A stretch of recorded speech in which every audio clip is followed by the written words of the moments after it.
प्रियानान्तान्निजाचार्यान् प्रणमामि मुहुर्मुहुः यदनुग्रहतो जन्तुः सर्वदुःखातिगो भवेत् तमहं सर्वदा वन्दे श्रीमद्वल्लभनन्दनम् अज्ञानतिमिरान्धस्य ज्ञानाञ्जनशलाकया चक्षुरुन्मीलितं येन तस्मै श्रीगुरवे नमः।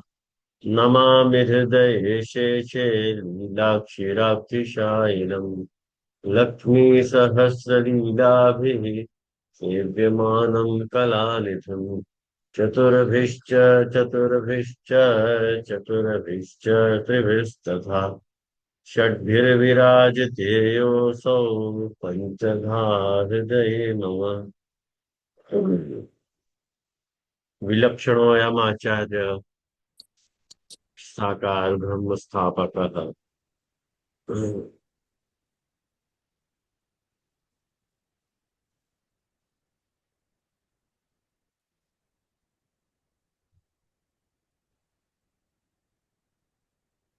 आज के निरूपण में अपनो सर्वस्व दान कुशल यहाँ तक भयो।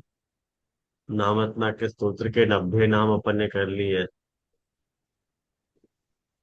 और आज अपन 91वां नाम गीत संगीत सागर।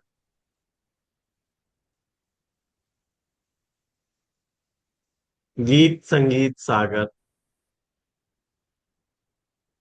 जहाँ तक या को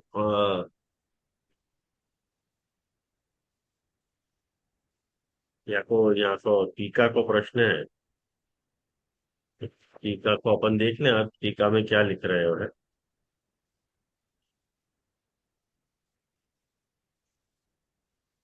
गीतंच संगीतंच गीत संगीते तयो सागर तदरसपूर्ण इत्यर्थः।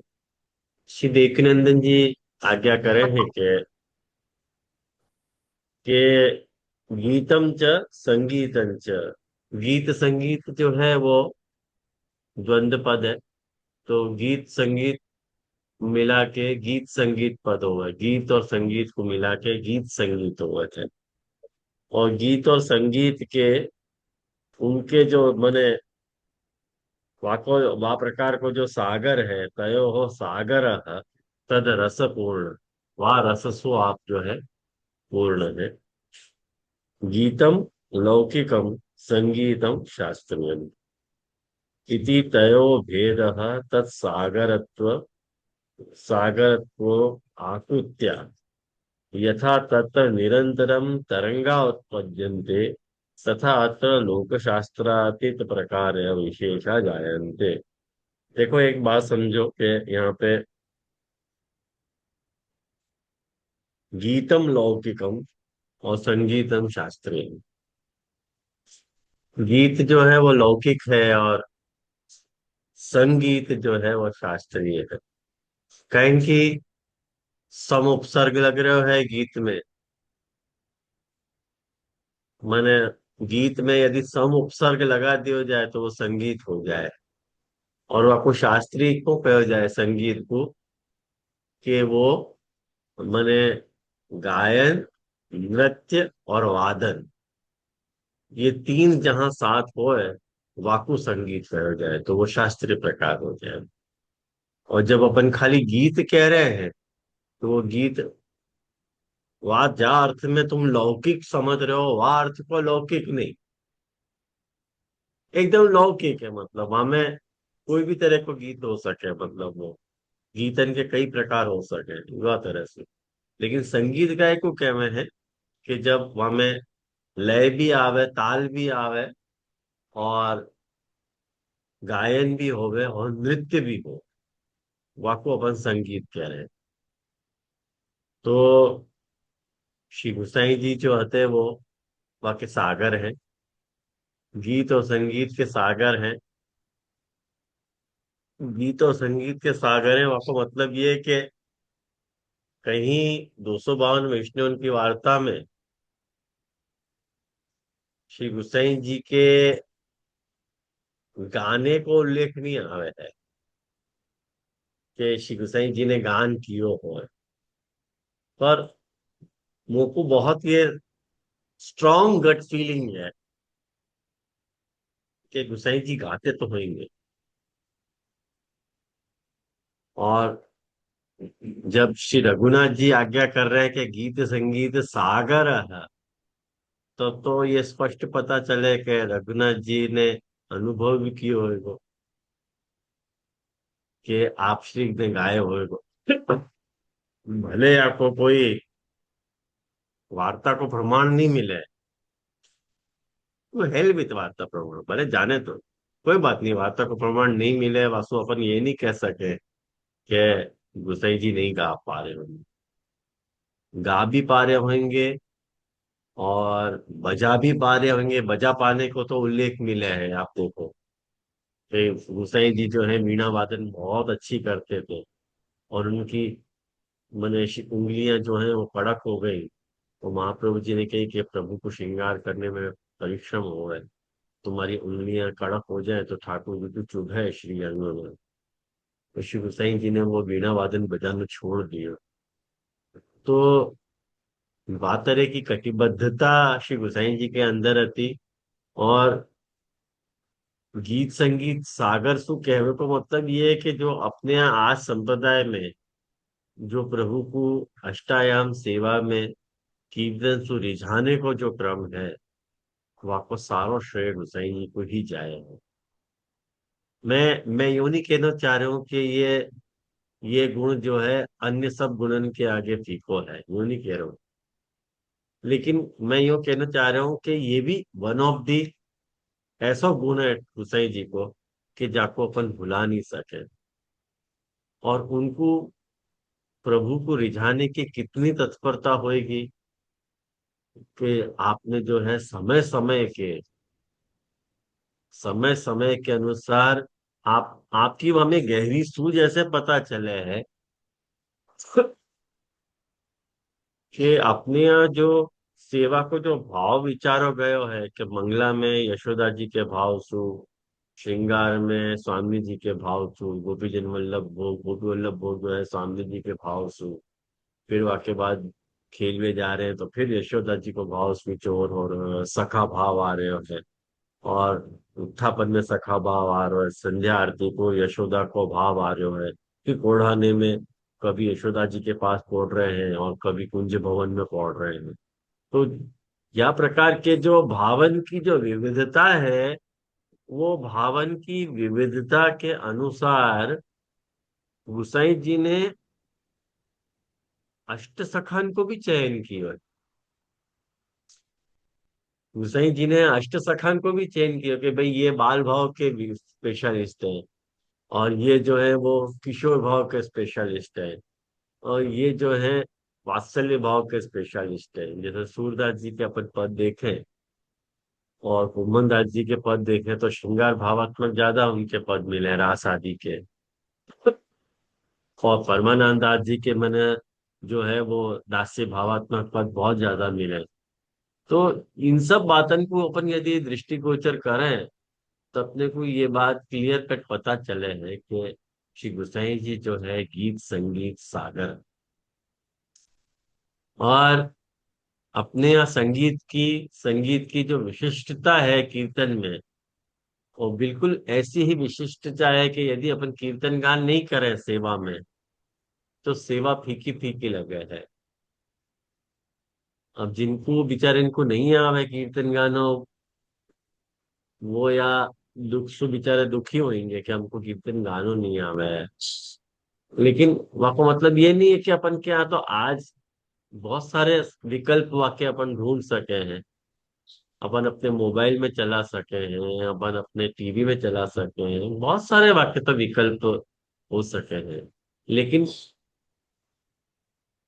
विशेषता यह बात की है कि प्रभु को जो अपनो ब्रज भूल के अपने घर पधारे है, वाकु वो वातावरण कभी विस्मृत नहीं होना चाहिए। ये अपनी एक नैतिक ड्यूटी है कि अपन उनको वो रिमाइंड कराते हैं कि महाराज आप वही वातावरण में विराज रहे हो, आपके लिए कुछ नया नहीं है। आप वही वातावरण में विराज रहे हैं। ख्याल आयो ना। पहली है गीत संगीत सागर अपन। न सिर्फ जो है आप गान विद्या में या वादन की विद्या में निपुण होंगे, बल्कि आप जो है वो अ, गायन को कौन से समय गानो वहां में भी आप निपुण है। और यही लिए अपने आप देखो कि रागन को इतनो ज्यादा वर्गीकरण है कि जैसे अपने यहाँ जो है भैरव विमा, भैरव, रामकली, विभास, ये सब जो है मंगला में अपन देवगंधार ये सब मंगला में गा रहे हैं। कि जैसे जैसे सुबह हो रही है वैसे अपन जो है वो बिलावल पे आ जा रहे हैं, आशावरी पे आ जा रहे हैं, धनाखी पे आ जा रहे हैं। फिर जैसे जैसे और दोपहर हो रही है तो अपन जो है सारंग पे आ जा रहे हैं, और सांझ हो रही है तो अपन नट पे जा रहे हैं। और के बाद पूर्वी, गौरी, अड़ाना, इमन, कल्याण वगैरह। तो इतनो वैविध्य सोचनो संगीत के क्षेत्र में, ये कोई गीत संगीत सागर ही सोच सके। अन्यथा या कुछ सोचना बहुत दुर्लभ है मेरे हिसाब से। तो वो बात यहाँ पे देखो, देवकीनंदन जी आज्ञा कर रहे हैं कि संगीतम शास्त्रमिति तयो भेदः तत्सागरत्व आकुत्या, उनको सागर के जैसे ट्रीट कर रहे हैं। वासु क्या कह रहे हैं कि यथा तत्र निरंतरम तरंगा उत्पन्न, जैसे सागर में निरंतर तरंग उत्पन्न होती रहे हैं, तथा अत्र, वैसे यहाँ लोक शास्त्रातीत तत्प्रकार विशेषा गायन। लोक शास्त्रातीत प्रकार है, जैसे लोक शास्त्रातीत प्रकार से भी यहाँ पे ठाकुर जी को यदि तुम मान लो, यदि तुमको कोई ऐसी चीज पसंद आ रही है जो शास्त्र में बताई नहीं गई है। जैसे मेरे ही जो है अध्ययन गुरु के पिताजी मेरे दीक्षिताजी जी महाराज, दीक्षिताजी जी महाराज को कव्वाली को बहुत ज्यादा शौक है। तो अब ठाकुर जी को कव्वाली तो सुना ही नहीं जा सके। ए मेरी जान मेरा दिल है तेरे पास, तुझे क्या मालूम। अब यह कव्वाली गावे ठाकुर जी को तो कैसो विचित्र लगे। ठाकुर जी को कव्वाली तो अपन सुना नहीं सके, लेकिन अपनो शौक पूरा करते, ठाकुर जी के नित्य क्रम पूरा हो जावे के बाद ठाकुर जी को कव्वाली सुनाते हैं। तो सेवा को भाव है ना, ये लोक शास्त्रातीत प्रकार है। कहीं शास्त्र में लिखे नहीं है कि भाई या फिर तो ठाकुर जी को सुनाया जा सके, लेकिन समर्पण की एक वो हाइट भी हो सके। जैसे कोई आज की तारीख में यदि कोई जो है वो वाह स्टाइल में यदि कोई डिस्को सुनाना चाह रहे है तो सुनाने जा सके कि नहीं सुनाया जा सके, वो एक चर्चा का विषय है। वाक्य पर उसमें कोई कमेंट नहीं करना चाह रहा हूँ ना कोई चर्चा करना चाह रहा हूँ। लेकिन कहने का प्रकार ये है कि लोक शास्त्रातीत तत्प्रकार विशेषा जायन्ते, वहां में कोई इतनी हाय तौबा नहीं मचनी चाहिए। जैसे एक बात समझो कि जो आ, एक दृष्टांत थोड़ा आउट ऑफ द ट्रैक है, लेकिन आपको ये बात समझ में आएगी कि ये श्यामदास करके अमेरिकन हतो, जो पहले शाहूगा के पास पढ़े हुए हतो। बाद में कोई कारण सु वह आनो बंद हो गयो। प्रथम घर को पृथ्वीश जी को सेवा करतो हो, लेकिन बहुत पढ़े लिखे होतो। वो एक बार मोको ब्रज में मिले तो एक 20 एक साल पहले की बात होगी। तो तब मैं नयो नयो होता तो आपको मैंने कही कि भाई तू और यहाँ कैसे धोती बंडी में आपको देख रहा हूँ। तो मुझको क्या है निजे छाता कविश्चो में ये जवाब दिया उन्होंने। और वो आपको चंद्र सरोवर की बैठक के ऊपर की जो जगह है वहां बैठ के सुबोधिनी को अध्ययन करते थे। ऐसो व्यक्ति है तो। और वाने वाने सारे अपने अष्टछाप कीर्तन ठाकुर जी के वो पॉप सॉर्ट ऑफ माने पॉप म्यूजिक के स्टाइल में गातो तो। अब वो अपन कैसे मना करेंगे कि तू मत गा। कहीं कि वाक्य संगीत वाक्य गला सु जब भी कुछ बात निकल रही है कारण कि वो संगीत मैंने सुनो है, और वो संगीत सुनो होने के कारण वो वही स्टाइल में ठाकुर जी को कीर्तन सुना सकेगा। अपन को वैसे नहीं गाना चाहिए। वो तो मुझको बाकी स्टाइल में गानो भी नहीं आवे, लेकिन काका जी बता रहे थे एक बात कि वो अपन वाको रोकेंगे कैसे बेटा, ये बता तू, कि अपन कह देंगे कि तेरे कीर्तन नहीं गाना, और कीर्तन गान ठाकुर जी को बहुत प्रिय है। तो एक बात समझो कि देश काल के भेद सु और व्यक्ति के भेद सु भाव अलग अलग प्रकार के हो सके हैं, वो हमें कोई इतनी हाय तौबा नहीं मचानी चाहिए कि अपना प्रकार खंडित हो गए। बाकी जबरन वाही पद्धति को फॉलो करने को आग्रह रखना, ये जरूर गलत बात है। जहां तक बन पड़े अपनी जो मूल पद्धति है वह को ही अनुसरण अपने को करना चाहिए। बाकी तो जैसे जो जो मतलब जैसे जो मराठी है, उनमें उनके उनके गाने में वो मराठी भजनी की स्टाइल आ ही जाए, कितनों भी वो लोग कंट्रोल करें।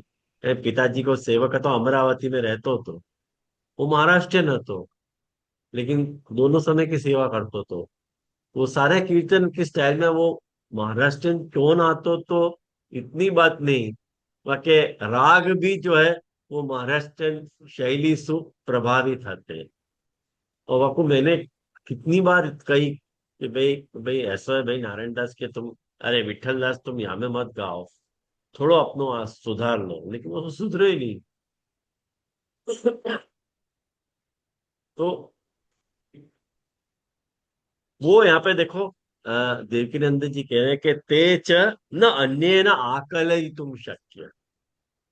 भाई सागर में तो सभी चीज है कि नहीं, सागर में सब चीज है, सागर में सब चीज को समाने की, सबको आनंद लेने की आवड़त है, और वाको अधिकार बात है वो सागर को प्राप्त है। तो ठाकुर जी तो जो है वो रूपपुरिया सु भी उतनो ही एंटरटेन हुए हैं जितनो गोविंद स्वामी कुमन दास जी से हुए हैं। या लिए वो दुखी होने की कोई आवश्यकता नहीं कि भाई हमको नहीं आवे तो हम कैसे गाएं, कह रहा है ना। या लिए इति व्यज्यते, ये बात गीत संगीत सागर के संदर्भ में गुसाई जी के उपलक्ष्य में मैं ये कहना चाहूंगा। और या के तो बहुत सारे प्रकार जो है वार्तान में आपको मिल जाएंगे कि जब भी आपके समक्ष कोई मतलब अष्टछाप वाले वार्तान में आप पढ़ियो कि गोविंद स्वामी की वार्ता आवे या नंददास जी की वार्ता आवे, तब उनने ये पद गाए हो और गुसाई जी ने सुनो, वो कही कि बहुत प्रसन्न भय। तो वो सब क्या है कि वो एक स्टाइल है, गुसाई जी को भी कहीं ना कहीं पसंद है, और मेरी तो अंदर तक गट फीलिंग ये है कि गुसाई जी को नृत्य भी आते ही होएगा। अब वो नृत्य को प्रसंग यालिय प्राप्त नहीं हो कि एक आचार्य नृत्य करे वो शोभे नहीं, करके शायद नहीं प्रकट भय होगी ये बात, लेकिन बाकी नृत्य नहीं आता होएगा ऐसा तो है नहीं। कारण कि अपने यहाँ देखो, अपने संप्रदाय में ऐसी कोई कला नहीं है कि जहाँ कला को विनियोग अपन अपने घर पे विराजते हुए प्रभु के साथ नहीं कर सके। नृत्य आता हो तो रास में वहाँ को उपयोग है कि नहीं। अपन पैसा खर्च के जो है रास करने जावे, ये रास दांडिया खेलने जावे नवरात्रि में, लेकिन कोई दिन अपन को ऐसा हो कि अपने पास दी गई कला को अपन ठाकुर जी के सामने प्रकट कर। घर पे आप आजकल तो साउंड सिस्टम इतने परफेक्ट आ गए हैं, घर पे तुम साउंड सिस्टम लगा के वहां ठाकुर जी को विराजमान करके उनके सामने शरद पूनम के दिन नाच नहीं सको। लेकिन समर्पण की बात है, जाको सूझे वाको सूझे, जाको नहीं सूझे वाको नहीं सूझे, आए ना ध्यान में। तो कुल मिला के ये गुसाई जी वाला पक्ष है। जहां तक या को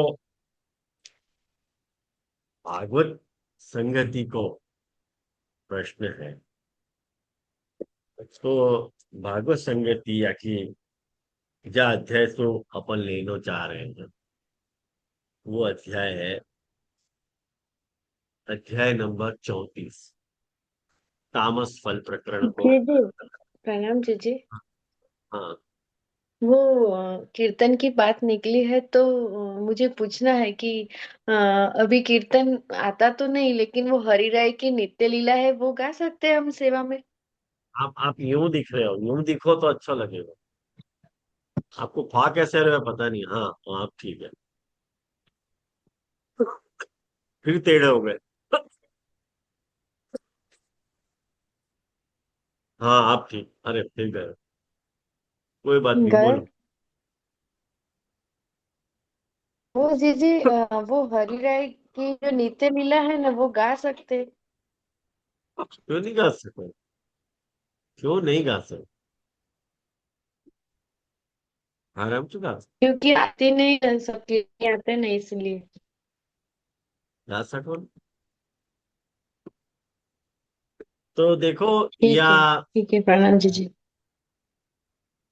या संदर्भ में एक भागवत को 34वां अध्याय, सुदर्शन तथा शंखचूड़ का उद्धार, ये जो तामस फल प्रकरण के अंतर्गत रास पंचय अध्याय के बाद आतो हुए जो छठो अध्याय है, वह अध्याय की मैं बात कर रहा हूँ, कि जहाँ में सुदर्शन और शंखचूड़ के उद्धार की बात आई है, नाम लीला आई है। नाम लीला को प्रथम अध्याय, वह अध्याय में महाप्रभु जी शुरुआत में तो बहुत अच्छी अच्छी बात है, उन सब बातों को जो है मैं यहाँ पे आप लोगों के सामने शेयर नहीं कर पाऊंगा। तो आप लोगों को अति सुबोधनी जी आप देखोगे तो ही आपको ख्याल आएगी। तो ये ख्याल आएगा कि महाप्रभु जी क्या बातन को समावेश कर रहे हैं, कि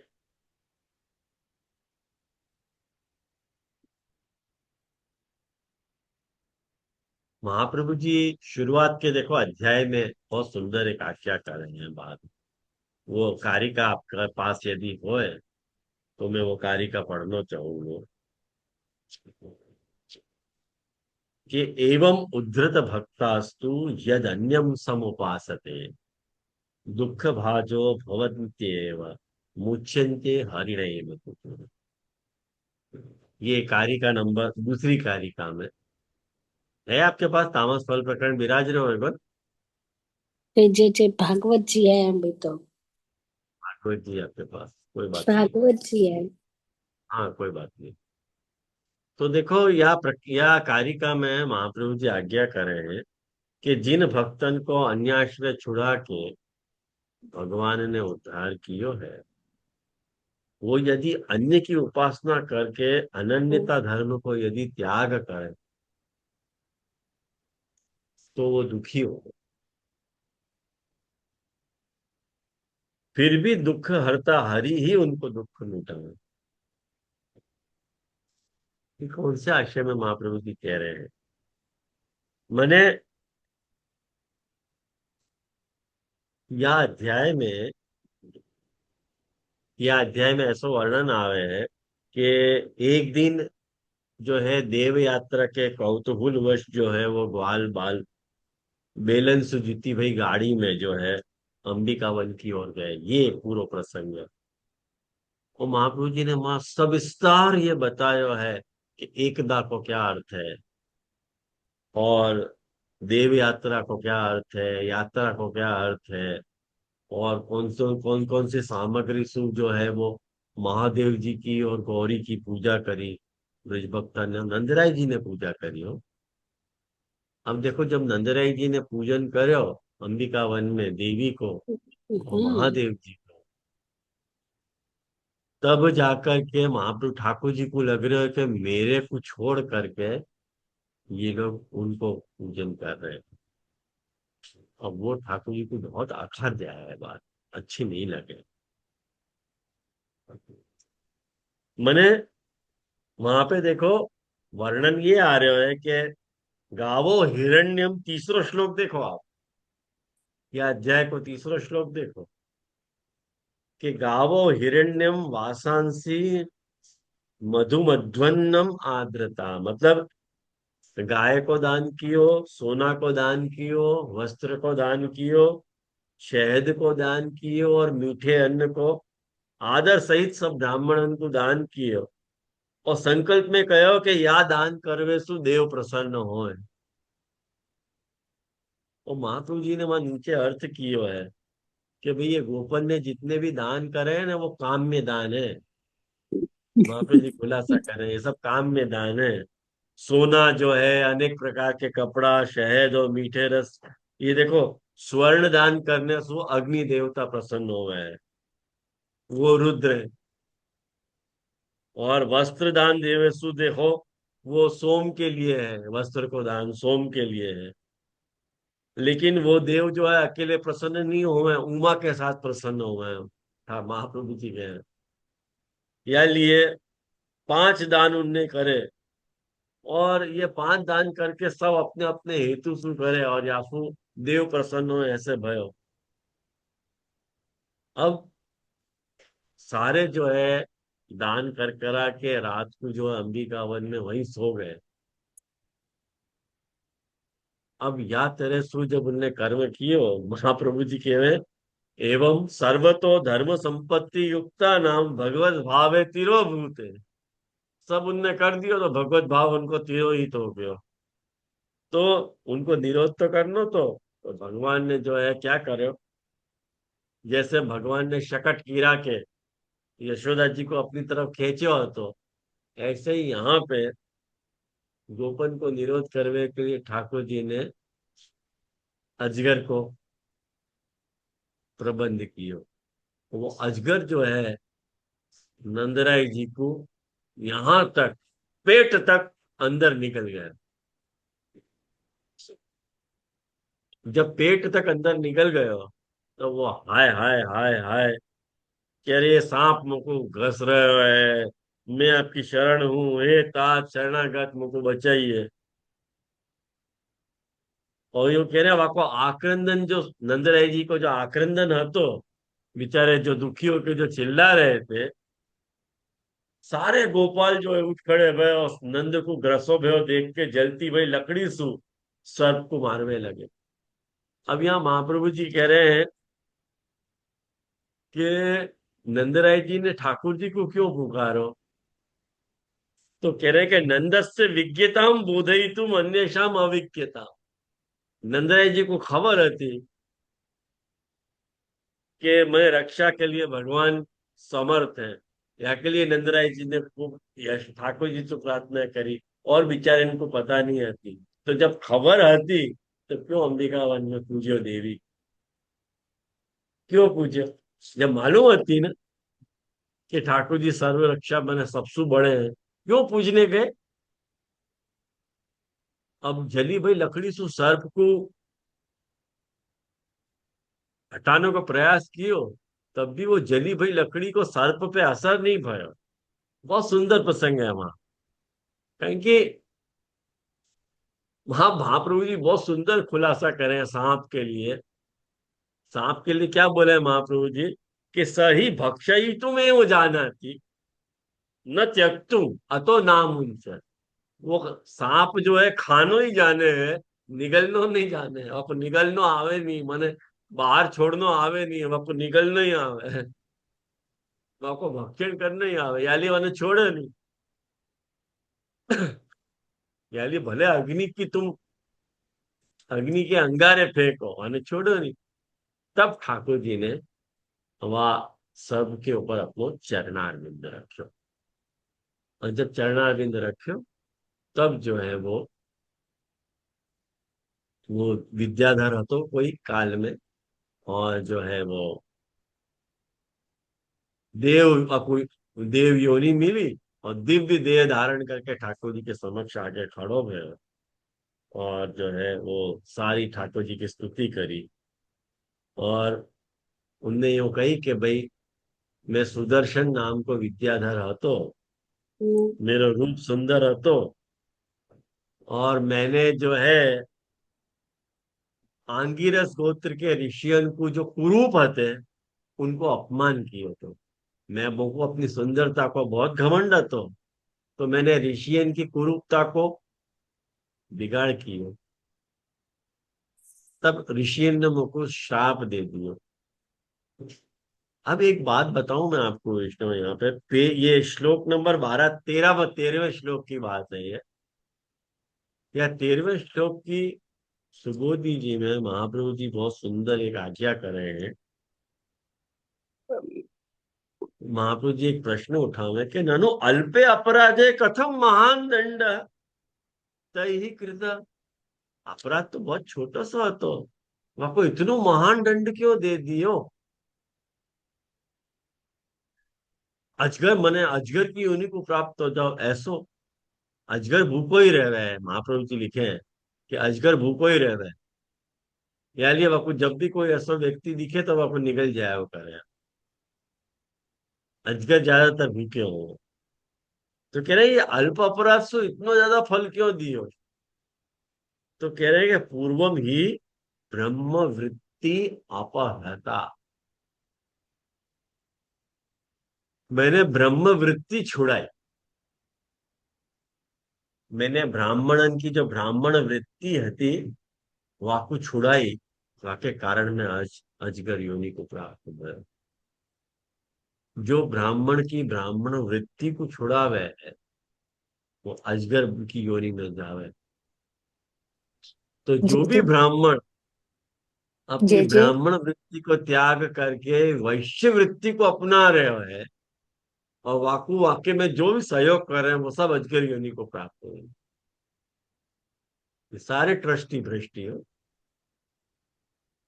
जिनने ब्राह्मणों को अजगर योनि से मने उनको ब्राह्म ब्रह्म वृत्ति से कमाना सिखा दियो, छुड़ा के व्यापारी बना दियो। खैर मानो ट्रस्टी इनको अकेला दोष मैं नहीं मानू।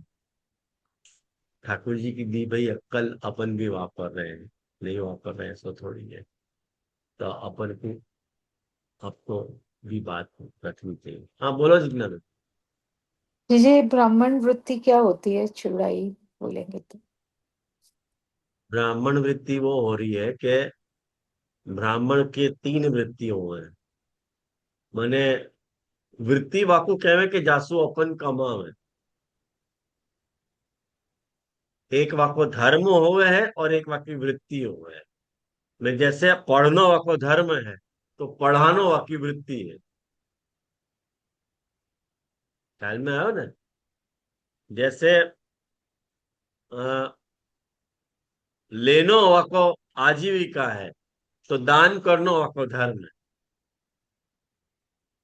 ऐसे यज्ञ करनो धर्म है और कोई को यज्ञ में असिस्ट करनो वो आजीविका है। तो यज्ञ कोई को करावे तो वाके बदले वाको मिले।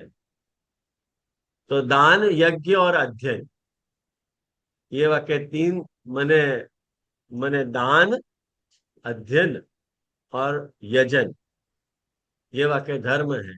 और याजन अध्यापन और प्रतिग्रह ये वाकी वृत्ति बताई गई शास्त्र में।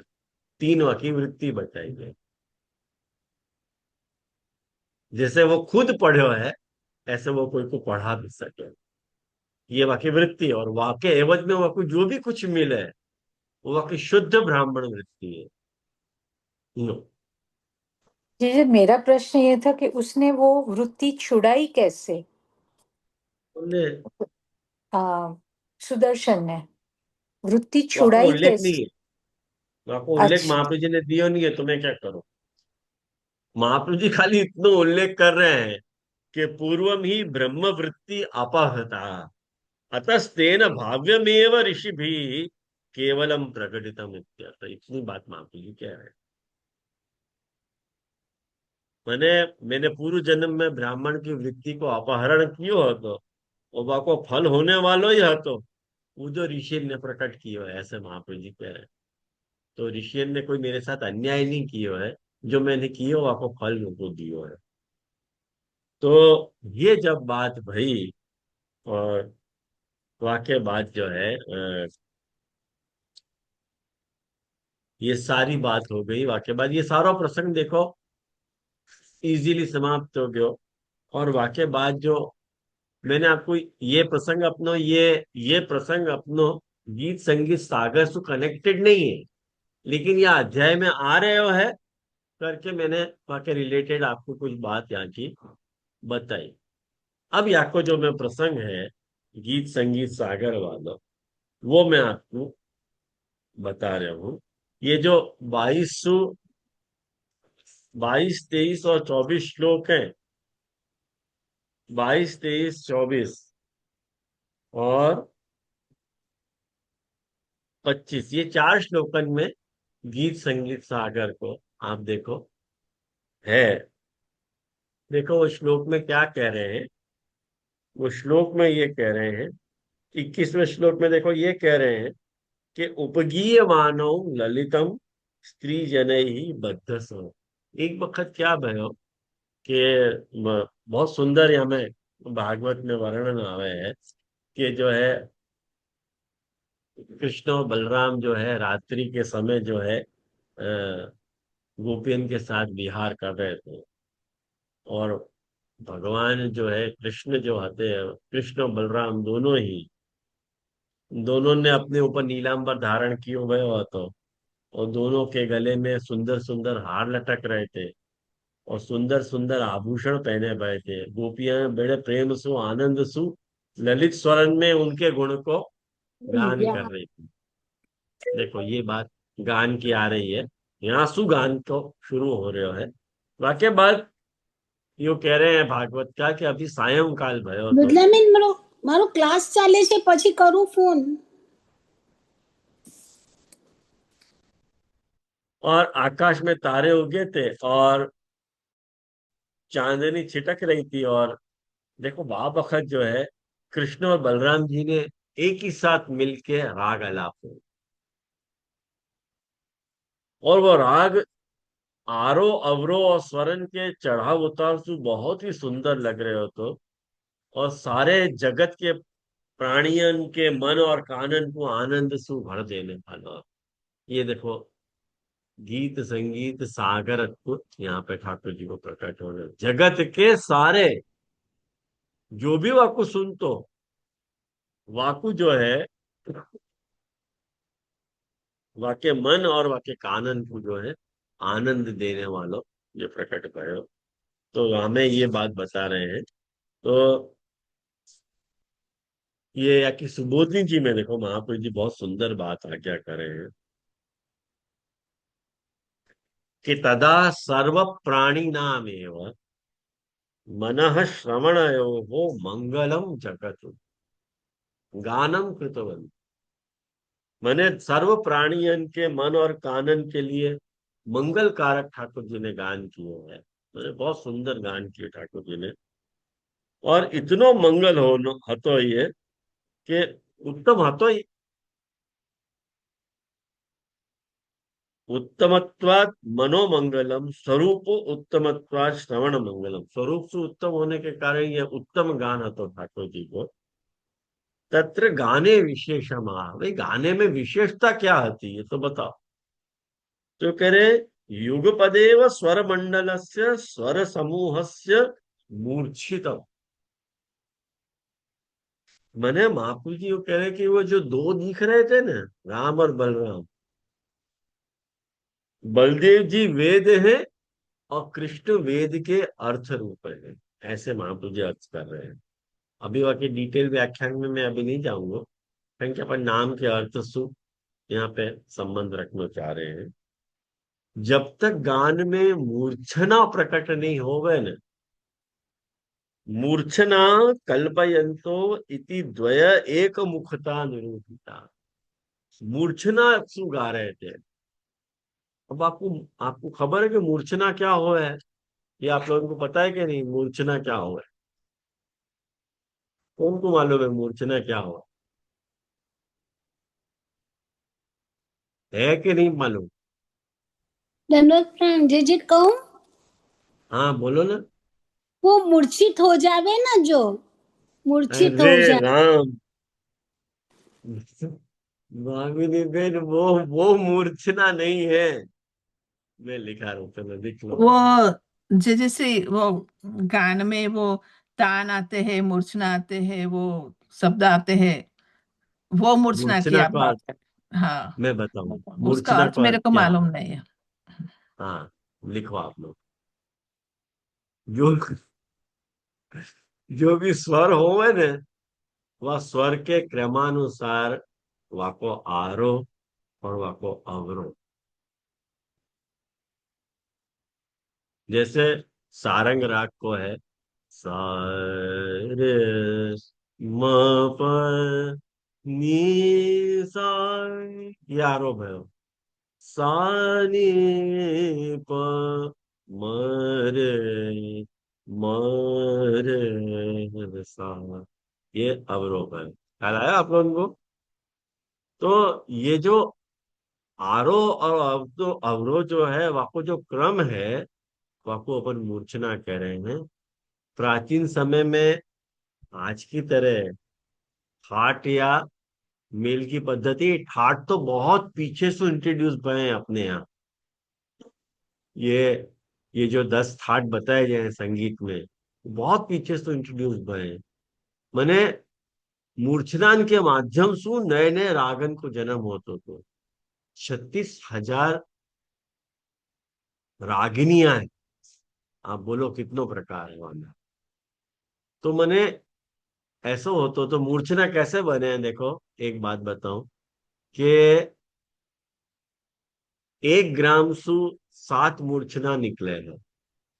जैसे आप सा सु शुरू करो तो सारे गम पध नी, ये पहली मूर्छना। के बाद रे से शुरू करो तो रे ग म प ध नि सा, ये दूसरी मूर्छना। वाक्य भी 7 प्रकार।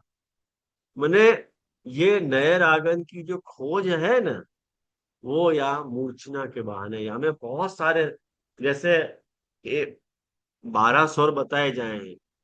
7 शुद्ध, रे ग ध नि कोमल और म तीव्र, ऐसे 7 और 5 12 मुख्य स्वर बताए जाए हैं। तो नए रागन की जो खोज है, वो इन रागन के परमुटेशन और कॉम्बिनेशन से बनती थी। और उतनो ही कुशल गायक वो मानो जातो जितनो वो मूर्छना का प्रयोग करे। नए नए स्वरन को लगा के कोई एक राग बना दे, कोई दूसरो स्वर लगा के दूसरो राग बना दे, ऐसो स्वर लगा के तीसरो राग बना दे। यूं माने स्वरन के बीच को अंतर बढ़ा दे और नए नए रागन की उत्पत्ति हुआ। जैसे कोई सा से शुरू करे तो कोई रे से शुरू करे, कोई गंधा से शुरू करे। ये एक बात बताऊं मैं आपको, आधुनिक समय में जाको अपन स्केल चेंज केवे ने, स्केल चेंज केवे ना, वाको प्राचीन आधार ये मूर्छना है। मूर्छना ही वाको आधार है। कहें कि जैसे अपनो जो है वो, अपन पे आपको अपन पहली काली कह रहे हैं, अपन ने अपनी समझ के लिए ऐसा मान लियो कि अपनी अपन पहली काली में गा रहे हैं। लेकिन कैसे तुमने पहली काली को नक्की की हो? जो तुम्हारी पहली काली है, वो दूसरी काली वाले के लिए वो काली बदल जाएगी। अंत तो गत्वा वो मूर्छना को ही प्रकार है कि स्वरन को आगे पीछे करके वाको लय बदलनो, वाको स्वर बदलनो, वाको राग बदलनो। और जो जितनो रंजकता से वाको पेश कर पावे, उतनो ही वाको कुशलता मानी जावे है। तो याली महाप्रभु जी यहाँ पे ऐसा अर्थ कर रहे हैं कि मूर्छना कल्पयंतो इति द्वयोर एक मुखता मूर्छना व्यतिरेकेण न मनोलीनम भवति। महाप्रभु जी बहुत सुंदर आज्ञा के कि जब तक मूर्छना नहीं करो ना, तब तक जो है लय प्रकट नहीं हुआ है। आप समझ गए लय क्या हुआ है? एक तानता। जैसे जैसे ईमन के स्वर हैं, आप सीधे साधे गाओगे, नी रे ग रे सा म रे ग, ये ईमन के स्वर है। अब यहाँ में आप मूर्छना प्रकट करो, मैंने तार सप्तक के स्वर से लेके आके मध्यम पे आओ, मध्यम से लेके जो है आप नीचे के स्वरण पे आओ, और वहां में विविधता प्रकट करो। तो स्वरण को ऐसो समूह आप प्रकट करो कि जासूस सुनने वालों जो है, वह को मन जो है लीन हो गए। आकृष्ट हो जाए, याकू अपन मूर्छना कहे। मूर्छना सु मूर्छा है। मूर्छा आवे को मतलब कि वाको लय हो, बेहोश हो जाने के अर्थ में नहीं। जैसे अभी वो भामिनी बिन बता रहे थे ना, वो बेहोश हो जाने के अर्थ में मूर्छना नहीं है। मूर्छना मतलब या तरह से स्वर समूह को या लाग लपेट के साथ प्रकट करना, कि वाकी मादकता, वाकी रंजकता, वाकी दिव्यता, वाकी अलौकिकता और खुल के सामने रखना। तो ये वाको फल है। तो मुझको लगे कि ये अपन ने नाम गीत संगीत सागर या हिसाब से देखो। तो या के बाद जो है वो दूसरो राग आज अपन नहीं देख रहे, दूसरो नाम अपन आज नहीं देखेंगे। गीत संगीत सागर गोवर्धन आ चल सको दूसरो नाम હતો। तो आखिर अभी इतना समय नहीं है, तो अगर कुछ बात पूछनी हो तो जरूर पूछो। હા જય શ્રી ધન્યવાદ પ્રણામ. મેરે કો પૂછની है અહીંયા हाँ આપણે ગીત સંગીત સાગર લીધું ને, તો हाँ। એમાં બે વસ્તુ કે યુગલ ગીતમાં જેમ પેલી દેવાંગનાઓને મૂર્છા આવી ગઈ કે પ્રભુએ એવી રીતના એ વગાડી, એ પણ અહીંયા લઈ શકાય. અને ऑफकोर्स नहीं शकाय, ऑफकोर्स नहीं शकाय। ને યુગલ ચોક્કસ। ગીતમાં છે ને તો બ્રહ્મા જે આના રચયિતા છે કે શિવજી છે ને વિષ્ણુ છે, તો શ્લોક આવે છે ને કવત આનત આનત કંધર ચિત્તા, તો એ લોકોને પણ સમજ ના પડે ને કે પ્રભુ કઈ રીતના. તો આ રીતે ગીત સંગીત સાગર કૌશલ એવું સમજી શકાય ને. आप आपको यदि गीत संगीत सागर को रहस्य समझना है ना, ठाकुर जी को, હા अपने यहाँ के शरद पूनम के जितने भी रास के पद है ना, હા वो आप ध्यान से पढ़ जाओ, आपको गीत संगीत सागर को समझ में आ जाएगा। वहां में अपने अष्ट सखान ने एक बात नहीं छोड़ी है कहने में, कि હા मैंने तिरप ले ले। मैंने वो तिरप भी ठाकुर जी को, जैसे मैंने आपको गीत संगीत सागर कही ना, तो गान संगीत और नृत्य, तो देखो हमें नृत्य भी आ रहा है, बज भी रहे हो, वादन भी हो रहा है और गान भी हो रहा है। और ठाकुर जी नृत्य में भी कुशल है, वादन में भी कुशल है, जैसे वेणु वादन में कुशल है। तो ऐसा मत समझो कि ठाकुर जी को खाली वेणु वादन ही आवे है। ऐसा कोई वाद्य नहीं है जो ठाकुर जी को बजाना नहीं आवे। अपन अपन खाली ढोल ढप मजीरा इतना ही जाने। लेकिन आप ये जो बसंत के दिनन में ठाकुर जी को धमार के पद आवे, वहां में 32 प्रकार के वाद्यन को રાગે नाम है। રાગે હા. और जय श्री वो फल प्रकरण में सुबोधिनी में आता है ना कि प्रभु ने जब ऐसे मुरली वगाड़ी और वेणुनाथ, तो वहां भी गोपीजनों के साथ गोपीजनों ने भी ऐसे ही साथ में लेके, मैं गुजराती में बोलूं तो फिर अच्छा हाँ हाँ, बोलो ना તો गुजराती में। ગોપીજનોએ પણ એ જ રીતે નૃત્ય સંગીત નૃત્ય ગીત અને સંગીત એનો એક તાન કરી, એમના નુપુરનું ને એ બધાને એક તાન કરી ને એ રીતના કર્યું. તો ઠાકુરજી ત્યાં એમને સાધુ સાધુ કહીને એટલે લાઈક અભિનંદન કર્યું. કારણ કે કેટલીક ગોપી પ્રભુ કરતા પણ એમ કે પ્રભુની સાથે તાલ મિલાવીને સંગીતને એનું એ કરતી હતી. એ રીતનું સુબોધિનીમાં પણ વર્ણન આવે છે. તો મને એવું લાગે છે हाँ, એ પણ અહીંયા લઈ શકાય. ચોક્કસ લઈ શકાય, ચોક્કસ લઈ શકાય। દર્પણ છે. તો અહીંયા રાખીએ આપણે આજે। जे आपका फेवरेट सब्जेक्ट है संगीत, तो आज हमको यूजुअल आश्रय के ऊपर ना आप मत करना, अच्छे से कोई सुनाओ। आपको विनंती है, आपको अगर तबीयत की स्वस्थता हो तो। हाँ, आवाज तो साथ नहीं दे रही है, लेकिन फिर भी आप कह रहे हो तो अभी आवाज एकदम खुली नहीं है मेरी एकदम।